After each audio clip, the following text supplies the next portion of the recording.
Hello everybody and welcome back to Extra Holiday Games. I'm Extra Holiday and we are trying to, there it is. Trying to find the other level with a secret gem.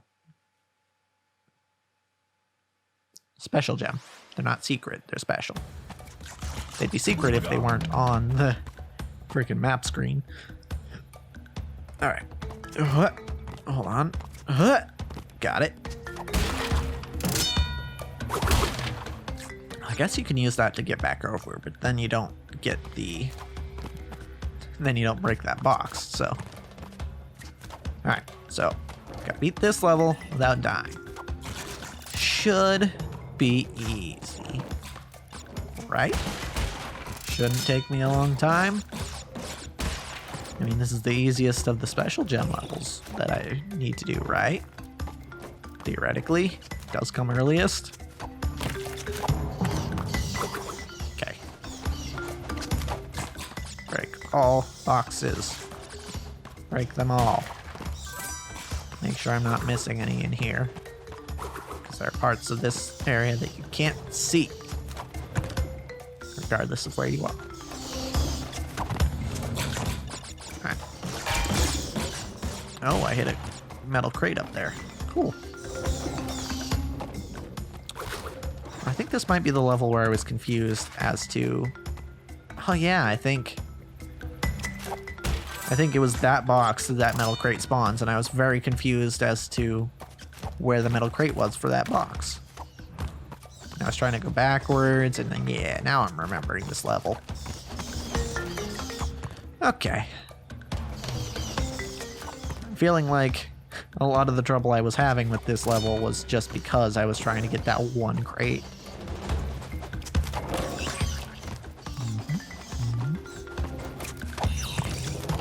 Yeah, this is feeling like an easy dub.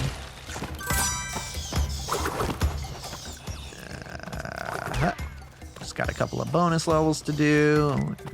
The main level doesn't seem super challenging. Got it. No! Just when I said something. I got greedy. That's how it went. I got greedy. I was feeling too confident, you know. I was a little overconfident, and I got greedy, and I paid for it. But that's fine. We'll do it better this time. Okay, we do better now. We no underestimate level. Just make sure I got everything in here. No, okay. No box is hiding back here. No. I don't suspect we'll run out of lives, at least, which is kind of cool, because it means that if I manage to 100% this game without getting a game over, ow, then that's pretty cool in my book. I don't know that I've ever actually beaten this game. I mean, I have now, but in the past, I don't know that I'd ever beaten this game without game overing. It has got me thinking, you know. One of the reasons that I started speedrunning Mega Man X was that it was one of the only games that I could ever sit down and beat in one sitting. And looking at how many episodes it took me to beat this also looks like a game that I could potentially sit down and beat in one sitting. So maybe I start speedrunning Crash? Damn it. Oh no. I can't get that now. Probably not 100% speedruns, but any percent at least. Don't know what the records are like on this game, but I feel like this is maybe one that I can do. I mean, it's still working on Mega Man X. I haven't hit sub 45 yet on that one, but once I hit that, maybe I'll switch over to Good old Crash Bandicoot. Probably try to find a way to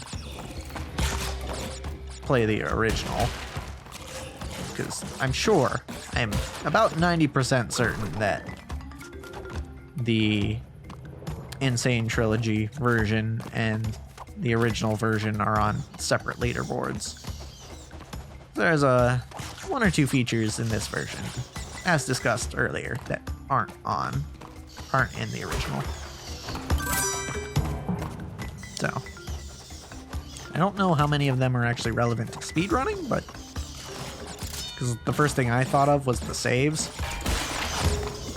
and saves aren't really an issue when you're speedrunning, unless, I mean, there are some speedrunning techniques that take it. Oh, mother. I wasn't paying attention. There are some speedrunning techniques that take advantage of saves, I'm pretty sure. I don't know that I've actually, no. I think the most common one I've seen is you like you save at a certain point and then you load the save to skip something or other, like a cutscene or whatever. And that's pretty neat. I remember kind of my first time I ever watched a speedrun. It was an Undertale speedrun. And I just thought it was so cool how you could use a punch card, which, you know, is normally an item that you might not even use. You probably don't even use, you definitely don't use it. Well, you might use it if you're playing the pacifist route and and you can't, I don't think you can even get it in the genocide route. But it's an item that you can use outside of battle and in battle, and it's got different effects. But if you use it outside of battle, it'll pull up. I did it again. Wow. All right. But if you use the punch card in Undertale outside of battle, it'll pull up the punch card, and you actually like look at it, and you can see that it's got a funny thing written on it. It's funny. And I thought it was so cool when I was watching a speedrun of Undertale that you can use that if you open the punch card on the right frame when you're entering a cutscene. You can prevent yourself from getting locked up, having your controls locked up for the cutscene, and you can just keep moving while the cutscene plays. And it's kind of funny, because you just kind of like walk by the text boxes as they're filling, and it's like, yeah, that's funny. You know, and there's actually a similar trick in Mega Man X that I haven't quite figured out yet. I mean, I've seen it done, but I haven't quite figured out how to do it myself. You know, exactly where I need to be, and you know when I need to jump and all that. Where you can wall jump at a certain point to basically do the same thing, still trigger the cutscene, but not be locked up in your movement. So, yeah, that's something that could save me a couple seconds if I figure it out. Okay, all right, move it. Okay, we have made progress now. Good, good. Yeah, those tricks like that are pretty neat. Whoa, why did I jump then? That was a weird time to jump. I actually know why, because I got distracted by the fly that's crawling on my TV right now. This fly has been here for at least 24 hours, has been in my room for at least 24 hours. And I don't appreciate it. I missed the box. What have we got? Okay, fine. Also, did it just give me a mask? Oh, okay, because it knows that I'm retrying the level over and again. I was confused because it gave me a mask when technically that was the first time I died on the level, except it wasn't because it knows that I'm going back to the same level over and over again. So, yeah, well. I really think that I could actually just start, as long as I'm starting from the start of the level, that I'm fine. I don't necessarily need to quit out of the level every time, but I mean, in that time, I wasn't starting at the start of the level, so I actually had to do it. But on other occasions, I think that is actually the case. But, I don't know, don't feel like risking it. And frankly, I feel like this is the hardest part. Well, I mean, Slippery Climb was probably the hardest part, but getting the special gems is probably the hardest part of 100%ing this game, I would guess. Because the normal gems, you can just die as much as you want. You don't have to worry about beating the level without dying. You can just do whatever.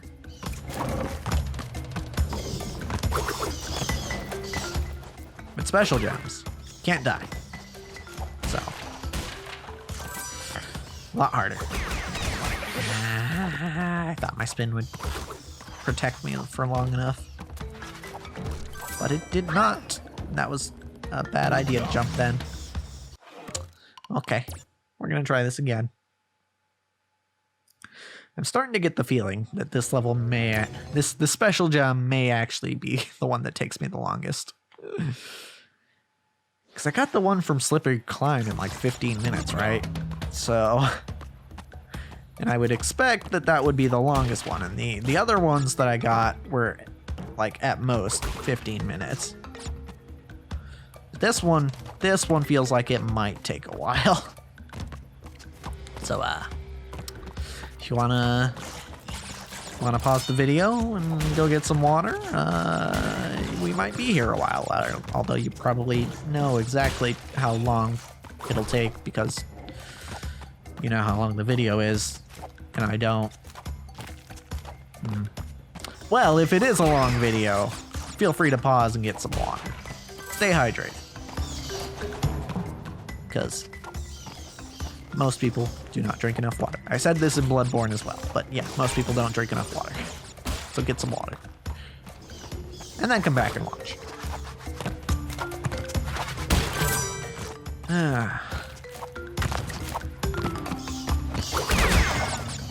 Okay, wasn't sure if that was gonna work, but we are good. Why did I drop down? Why did I make that choice? Okay. I do appreciate that they give you a mask at the beginning of this level. That's very, very generous of them. And as we can see, I kind of needed it. There we go. Alright. I don't even think I got the full height off that jump, but very nice. Alright. Getting here is the hardest part, right? And not missing that metal crate. Man, depth perception is a big deal in this game. And in most 3D platformers, but this game I feel especially has a high emphasis on depth perception.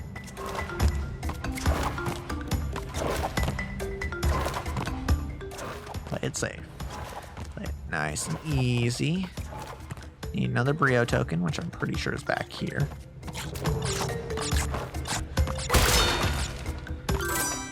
Alright, yeah.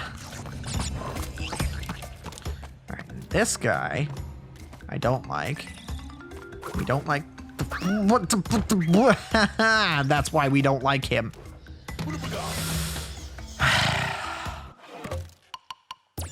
I have 50 lives. I have a lot of lives. I really don't think I'm going to game over at this point. Which, you know, as I talked about earlier, pretty cool. Pretty cool. Because I'm just that good.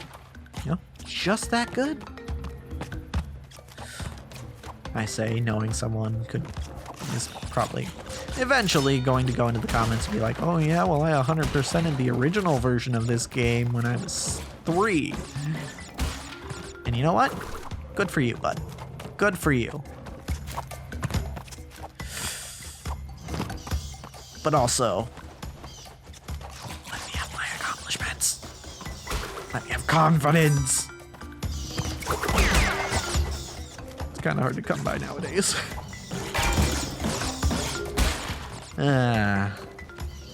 We Gucci. We good. I keep saying we Gucci. I need to stop saying that. Because then it just makes me think of purses. And I don't necessarily want to think about purses most of the time. In fact, I'm not sure when I would want to think about purses.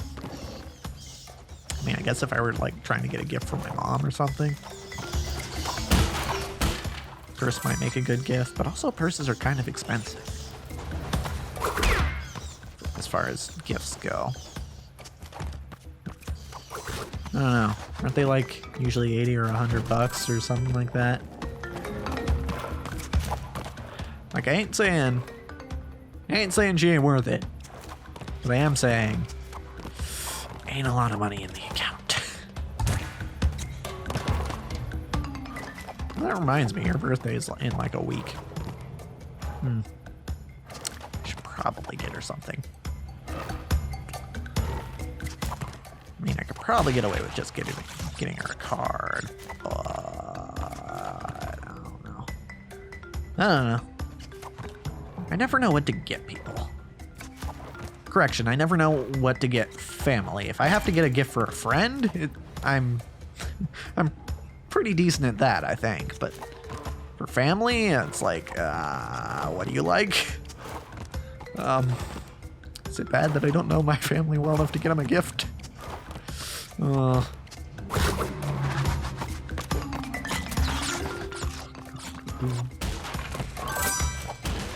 Okay, this time we will not die to this red bastard. This time, things are gonna work out. I don't even know if I can jump on him is the thing. Whoa! Okay, alright. I was definitely expecting to land on a platform there. But that didn't happen. So... Alright. Guess we get to climb this wall again. That's pretty neat.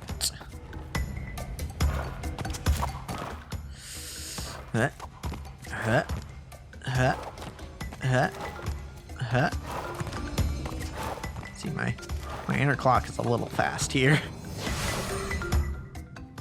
But it's fine, we got here. I don't even know that I've been to this bonus level. I don't think I have. Okay, got it. Easy. That's the whole bonus level, right? Oh, God. How do I do this? Not like that. That's for sure. Alright, gonna try this again.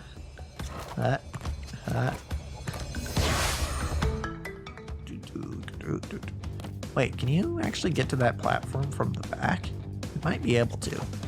That might be what they mean for you to do. I missed the TNT. Okay. No, I don't think you can get there. I think you have to jump on this platform here. Be funny if, after you lost the bonus level, they spawned you on the platform that moves, so you just drop.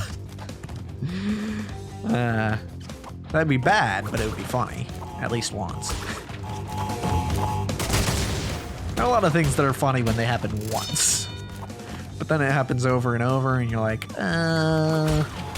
maybe it wasn't that funny?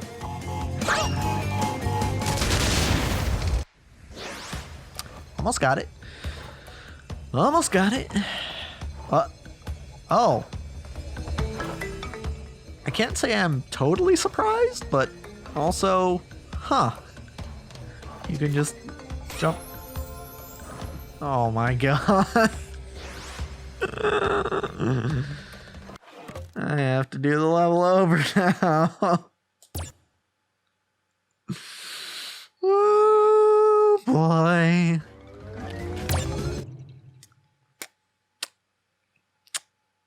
Really didn't expect that I would die that way. It's fine. It's fine. I mean, truly, we have all night, right? That's definitely don't have anything else we need to do, like sleep or anything. So we're actually good. Totally good.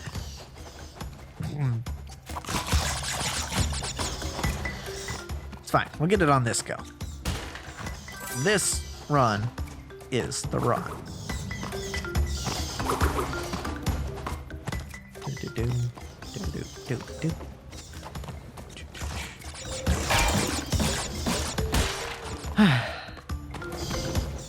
This game is fun, I must say. Frustrations aside. The thing about this game is that when I'm getting frustrated at myself. Because most of the deaths I have in this game are my own, or feel like they're my own fault. And I feel like that is kind of a key to making a good game, is having your failures feel like they were your fault. Like, it can be fun to have, you know, some amount of randomness in the game, and in fact, I would argue some amount of randomness would make every game better. Or makes every game better, I should say, because most games do have some amount of randomness.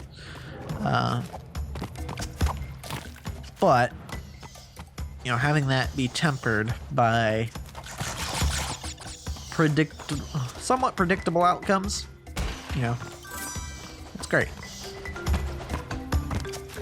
It's like, I feel like my favorite example of a game that's not fun largely because it doesn't have any randomness is Tic-Tac-Toe.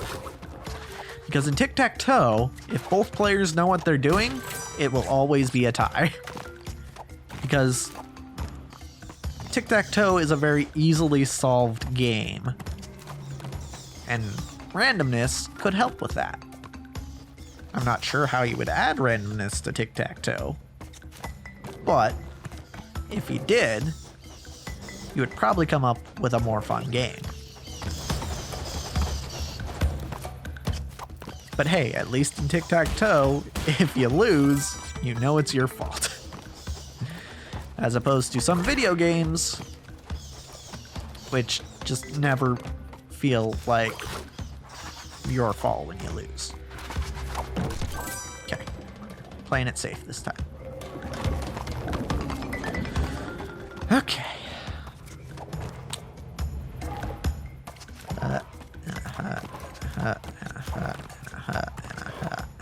That platform overhead blocked me. Okay. You know what? I was gonna skip the fruit, but then I missed my opportunity to jump up here, so might as well get it.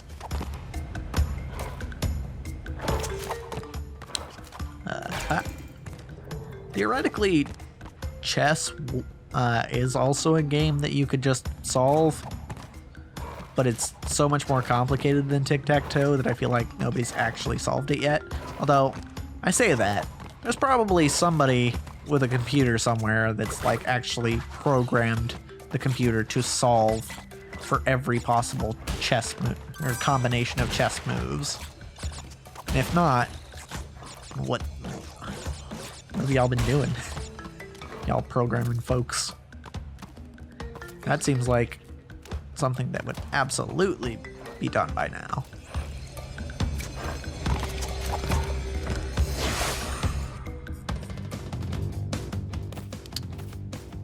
Yeah. Chess, also theoretically a solved game. a solvable game, I should say. And it also doesn't have randomness, and also I'm not that big a fan of chess. Part of the reason being, when I lose, I know it's my fault, but also I don't feel like I could get good enough to win, ever. Oh my god, I just died. Okay. You know what? Maybe we finish this level next time. Because, as for this episode... Oops. That's a wrap.